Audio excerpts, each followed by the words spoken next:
Hopelessly Sustained, Chapter 1, Segment 1. School may be important, but it ain't for book learning, it's for people learning.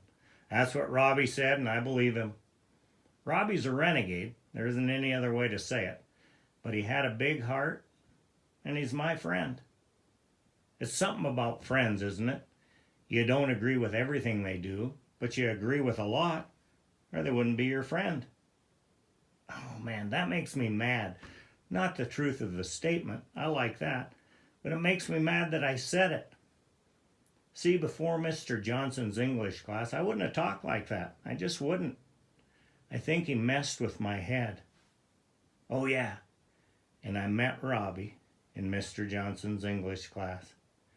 See, Mr. Johnson has you take ordinary things, and he has you write about them, like say an orange or something. Before you went to English class, you'd just think an orange was orange, and it was good for breakfast.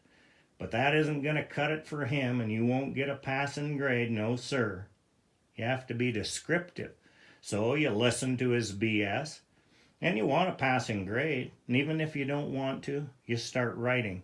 You pick up your pencil and ask yourself, what kind of corny crap would he like to hear today? If examined carefully, an orange embodies the essence of life itself. At first glance, its vivid sun-like appearance, with its perfect spherical shape, shines an inviting message of warmth and life. Like photosynthesis to a green plant, causing buds to spring forth, so too the orange produces actions to its participants. Let it beam from your counter on a frosty winter morn, and find too its magical power upon mankind, for without words or pleadings, it motivates man to come forth, engage in appealing activity, and feast upon its tangy, life-giving juices and all crazy bullshit like that. I learned to hate Mr. Johnson. I liked myself better when I just thought them orange and good for breakfast. Do you think teachers like to mess with your head? I do. They like to get inside and indoctrinate. Yeah, see, that's what I mean. I didn't even know that word until Mr. Johnson's class. He messed up the way that I talk. He'd say, vocabulary words. Learn their definition by Monday. Yeah, flowery words, that's what they teach. Talk big and be important. Indoctrinate, huh? I bet you don't even know what it means. It means to teach to accept a set of beliefs uncritically. Yeah, they like to mess with your head. But they couldn't mess with Robbie's head. Robbie was a renegade, and renegades can't be indoctrinated. Robbie was cool, and he had a big heart.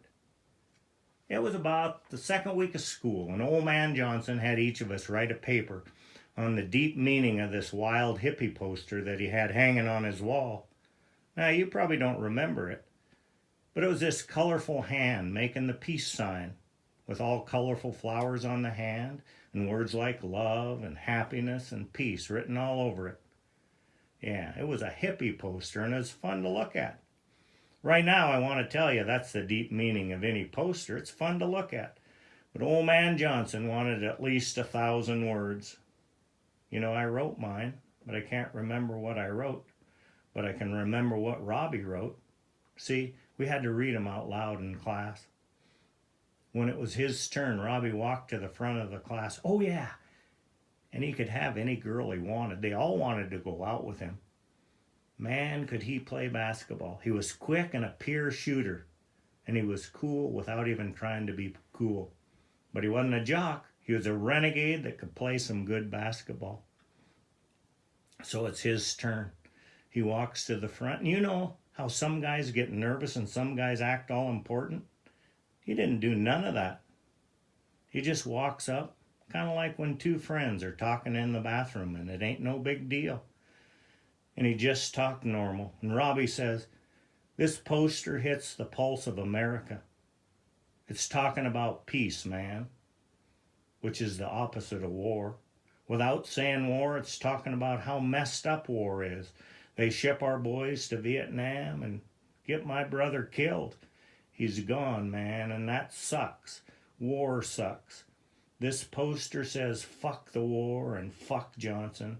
And Robbie sat down. I liked his paper. Mr. Johnson didn't.